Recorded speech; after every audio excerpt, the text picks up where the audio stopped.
So this is the first Remanufactured we put on there. When I took it off a little bit ago, it was wet behind it. Brand new.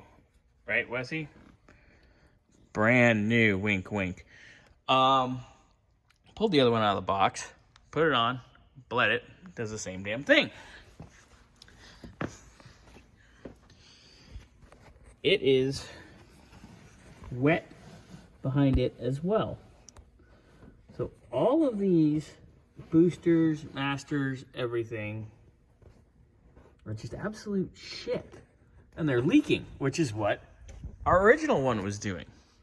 Which explains, oops, that's blurry, I almost fell, why our symptoms are exactly the same.